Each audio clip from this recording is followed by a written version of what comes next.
Olá, alunos do segundo ano! Estamos começando agora a nossa quarta aula do segundo bimestre, quarta e última aula, né? Continuando falando da urbanização brasileira, agora a gente vai falar de rede e hierarquia urbana no Brasil. A rede urbana brasileira existe em diferentes tipos de cidade. A rede urbana brasileira existe em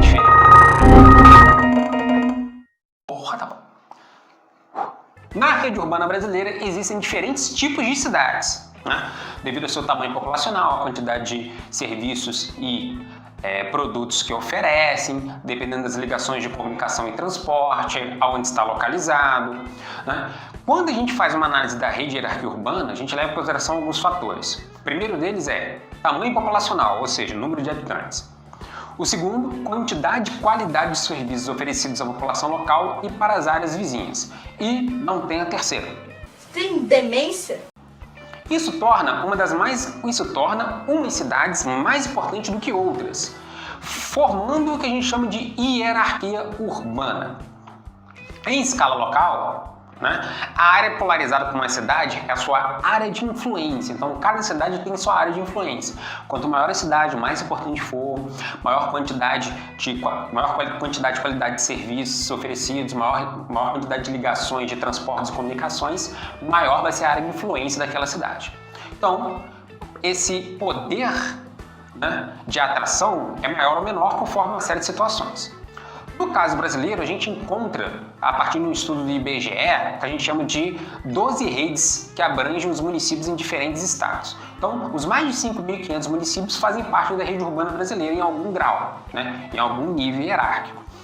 Subdivide-se em 12 redes, e aí as cidades brasileiras foram classificadas em 5 níveis, que por sua vez foram subdivididos em 2 ou 3 níveis diferentes aí, né? Então aqui é um mapa um pouco confuso para você ver, bastante colorido, cheio de linha ali, tá dando para entender porcaria nenhuma. Nossa, que bosta! Mas basicamente vai mostrar o seguinte, ó.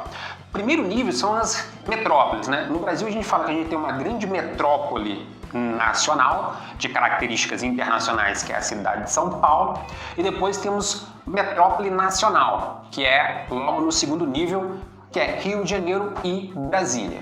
E temos as outras metrópoles, né? Pegando em Porto Alegre, Curitiba, Belo Horizonte, Salvador, Recife, Fortaleza e Belém, Manaus, se não me engano, são as metrópoles. Então a gente tem, primeira rede, as metrópoles divididas em 3 níveis: a metrópole nacional de características, a grande metrópole nacional de características internacionais, São Paulo, as duas grandes metrópoles nacional, Rio de Janeiro e Brasília, e as outras metrópoles ali. E aí a gente tem as capitais regionais, que são as capitais regionais de nível A, de nível B e de nível C, né? Temos os centros subregionais e os centros de zona e os centros locais. Não vou explicar tudo isso detalhadamente, que é bastante complexo, posso até passar um material para vocês se quiserem ver de novo. Mas se você for reparar em termos de rede e hierarquia urbanas, você vai ver que tem maior concentração e maior ligações na região sul, na região centro-oeste, o litoral do Nordeste aí, mostrando poucas ligações aí, poucas cidades que fazem parte dessa hierarquia urbana na região norte e na região centro-oeste e no interior da região nordeste. Aqui é um outro desenho esquemático que vai mostrar a cidade mundial, que é São Paulo, né? Aqui nós temos os pontinhos, o nosso complexo urbano e industrial concentrado aí na região sul e na região sudeste.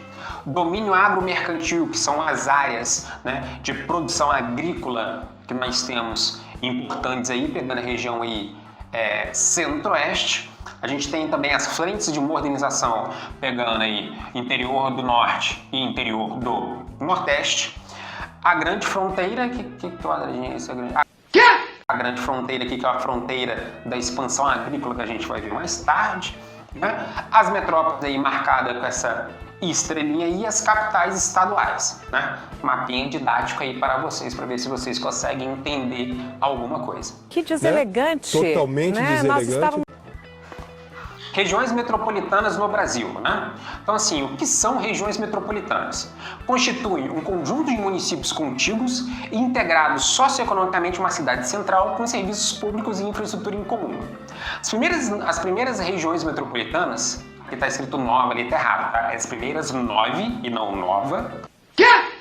As primeiras 9 regiões metropolitanas foram criadas em 1973, ali na época da ditadura militar. O objetivo, claro, dentro de uma ditadura militar, era estabelecer um controle maior sobre as áreas urbanas mais adensadas no Brasil, que eram os locais onde poderiam surgir movimentos aí contra a ditadura naquele momento.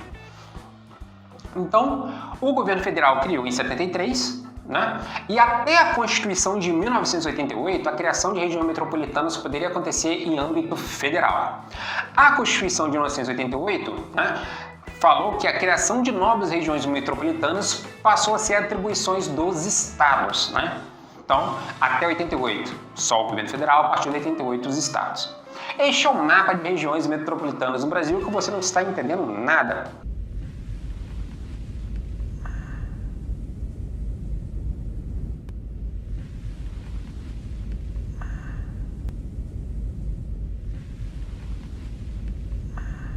Por quê?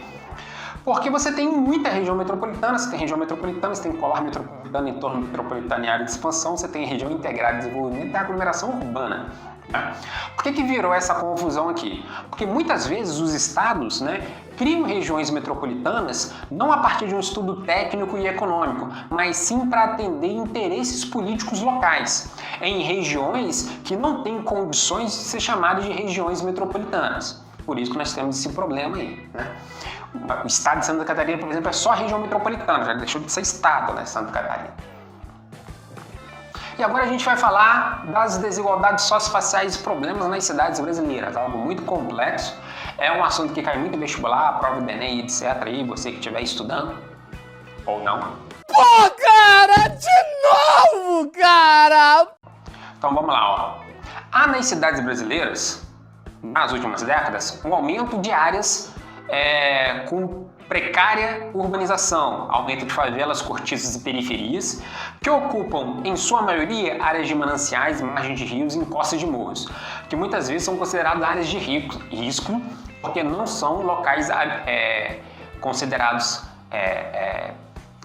para habitação, não são locais considerados para habitação. Isso significa que essas áreas podem sofrer problemas ambientais, desmatamento ou poluição, deslizamento de encosta, pondo em risco a vida dessas pessoas. Aí você pode perguntar assim, por que essas pessoas vão habitar esses locais? Porque são pessoas de baixa renda que não têm outro espaço na cidade para habitar. Vão ocupar essas áreas que não são adequadas à habitação porque não tem uma outra opção que deveriam ter a partir de ações de políticas públicas desenvolvidas pelos municípios. E não é o que acontece. Então, o que nós temos? A falta de infraestrutura nas cidades brasileiras, que ao longo de décadas não acompanhou o crescimento populacional, né? E devido à falta de uma atuação de um planejamento urbano, de uma gestão urbana, leva o crescimento dessas áreas de favelas e áreas periféricas, né, de população de baixa renda que não tem condições de morar em outras áreas da cidade.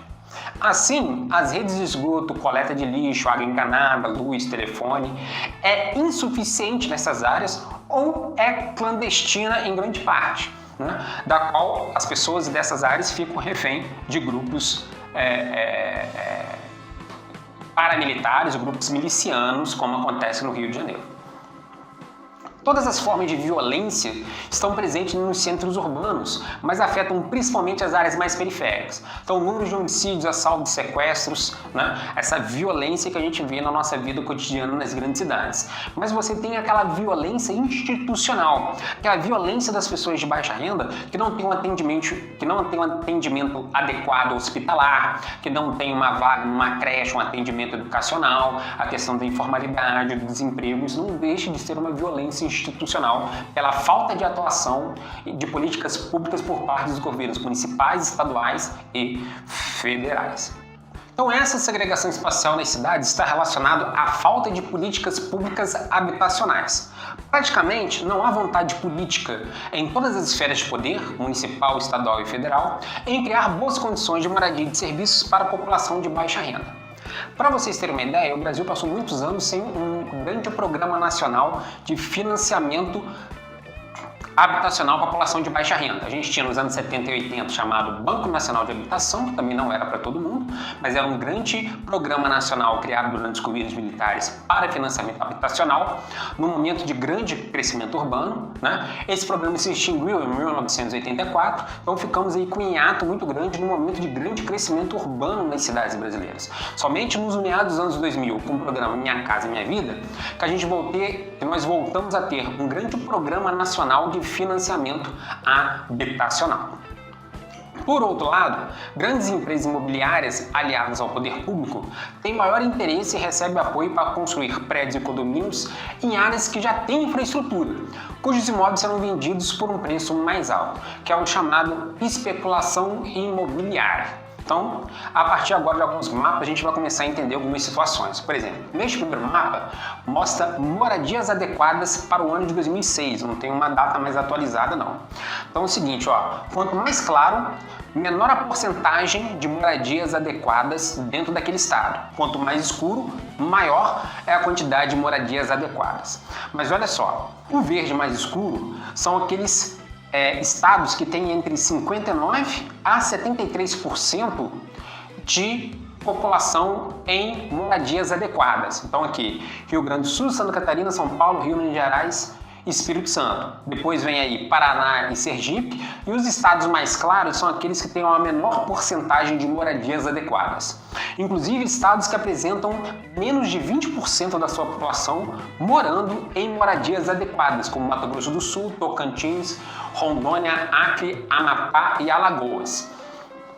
O que são moradias adequadas? A gente vai ler ali, Moradias adequadas são aquelas que possuem até 2 moradores por dormitório. Então, quando você tem um grande número de pessoas habitando uma casa muito pequena, né, não é uma moradia adequada, não há espaço para todo mundo, não tem circulação de ar e etc.